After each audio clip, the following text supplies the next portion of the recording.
पुण्यात्मा, ज्यों ही नगर में पता चला कि नीरू को लहर तारा नामक तालाब पर कमल के फूल पर एक बालक प्राप्त हुआ है, और उस बालक को जो भी देखता था आश्चर्यचकित हो जाता था। इतना सुंदर शरीर, इतना कोमल शरीर, इतना हैंडसम वो बच्चा कभी कोई देखा ना सुना। उसका नूर आम बालक जैसा शरीर नहीं था, इतना नूर था उनके शरीर पर, इतना परमात्मा का सुंदर शरीर था। तो पूरी काशी में जैसे कहते हैं दावानल फैल जाती है, जंगल की आग बढ़ जाती है बहुत तेजी से। अब पूरी काशी नगरी उमड़ कर आन लगी, गीत गाते हुए, जैसे किसी का ब्याह में जाया करती पहले बहनें गीत गाती हुई, ऐसे झुंड के झुंड आ रहे हैं और वहां परमात्मा के दर्शन कर रहे हैं। कोई कुछ कह रहा है, कोई कहता ये तो भगवान शिव का स्वरूप है, कोई कहता ये तो विष्णु जी अवतरित हुए हैं, कोई कहता ये तो ब्रह्मा जैसे खूबसूरत हैं, कोई कहे ये देव है, कोई व्यक्ति कह रहा है कि ये तो कोई गण है, ये कोई भूत प्रेत है, बोलता भी है छोटा सा बच्चा। इस तरह की प्लस माइनस बातें सुनकर नीमा बहुत दुखी हो रही थी। कोई तो भूत कहे था, कोई प्रेत कहे, कोई भैरव बतावे, और कोई ब्रह्मा विष्णु महेश की आत्मा बतावे। आदरणीय गरीबदास साहिब जी ने जो परमात्मा से परिचित हुए थे, उन्होंने अपनी अमृतवाणी में परमेश्वर की वो सब लीला ज्यों की त्यों चित्रित की है। जैसे गरीबदास साहिब जी का जन्म सन 1717 यानी संवत 1774 में गांव छुडानी, जिला झज्जर, हरियाणा में हुआ, और परमात्मा का उसमें अवतरण सन 1398 में, सन 1398 में यानी संवत 1455 में, लगभग 300 वर्ष के बाद कबीर परमेश्वर जी पुनः मिले थे उस गरीबदास साहिब जी को। अभी आपको बताया कि सतलोक उनकी आत्मा को लेकर गए, वापस छोड़ा और उनको दिव्य दृष्टि दे दी, उनका ज्ञान योग खोल दिया। इस दिव्य दृष्टि की भी रेंज होती है। जैसे संजय को दिव्य दृष्टि दी थी वेद व्यास जी ने, दिल्ली में बैठकर वो कुरुक्षेत्र के मैदान में युद्ध देख रहा था, उसकी दिव्य दृष्टि की अक्षमता से केवल वहीं तक थी, उसे आगे और ऊपर वो कुछ नहीं देख सकता था। ऐसे जैसे ये दूरबीन होती है, इनकी क्षमता होती है, रेंज होती है, किसी की तो 2 किलोमीटर, किसी की 100 किलोमीटर आकाश के ग्रहों तक देख लेती है।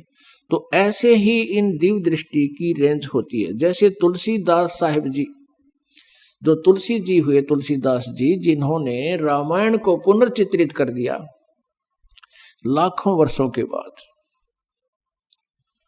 इसी प्रकार अब तुलसीदास जी की भी जो दिव्य दृष्टि खुली थी, वो केवल श्री राम जी के ही जीवन को वो चित्रित कर सके, और गरीबदास जी की जो दिव्य दृष्टि खुली थी, उसकी रेंज वो पूर्ण परमात्मा द्वारा, उसकी वो पूर्ण परमात्मा दत्त थी, उसकी रेंज बहुत थी।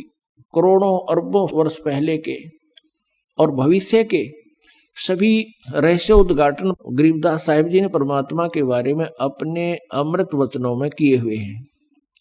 उसी आधार से गरीबदास जी ने परमेश्वर कबीर जी की उस समय हुई घटना, वो लीला सन 1398 से लेकर आगे तक, और उससे पहले परमात्मा कब कब आए थे और कैसे उनका अवतरण हुआ था, वो सब विवरण दिया। तो गरीबदास साहिब जी ने अपनी अमृतवाणी में बताया कि ना सतगुरु जननी जने उनके माना बाप पिंड ब्रह्मांड से रहित हैं, जहां न तीनों ताप। वो परमात्मा कबीर परमेश्वर जी हैं, जो उनका जन्म किसी मां से नहीं हुआ।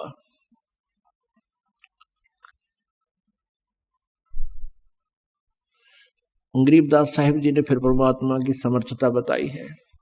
अनंत कोट ब्रह्मांडे का एक रति नहीं भारे, ये सतगुरु पुरुष कबीरे हैं, कुल के सृजनहारे। अब गरीबदास साहिब जी ने परमेश्वर की आंखों देखी महिमा, बोला, लिपिबद्ध करवाया। अब उन्होंने परमात्मा के अवतरण की बहुत ही अच्छी अमृत वाणी, यानी बहुत प्यारी वाणी बोली है, वो आपको सुनाते हैं। 84 बंधन कटे किन्नी कल्प कबीर, भवन चतुर्दश लोक सब ये टूटे जम जंजीर। गरीब अनंत कोट ब्रह्मांडे में बंदी छोड़ कहाए, सो तो एक कबीर है जननी जने नमाए। शब्द स्वरूप साहेब धनी शब्द संद सब माही, बाहर भीतर रम रहे जहां तहां सब ठाही। यानी उसी परमात्मा की अदृश्य शक्ति सभी के अंदर विद्यमान है, और वो परमात्मा साकार है। गरीब जल थल पृथ्वी गगन में वो बाहर भीतर एक, पूर्ण ब्रह्म कबीर हैं अवगत पुरुष अलेख। सेवक हो के अवतरे इस पृथ्वी के माही, जीव उदाहरण जगत गुरु हो बार बार बलि जाही। अब गरीबदास साहिब जी कहते हैं वो पूर्ण परमात्मा जल थल पृथ्वी गगन में बाहर भीतर एक, पूर्ण ब्रह्म कबीर हैं वो अवगत पुरुष अलेख। और वो किस उद्देश्य से यहाँ आए? सेवक हो के उतरे, एक दास बनकर कबीर दास नाम रखवाया। सेवक होकर उतरे, उतरे माने शरीर आए, गति करके आए यहाँ पर इस पृथ्वी के माही। किस उद्देश्य से? जीव उदाहरण जगत गुरु बार बार बलि जाही।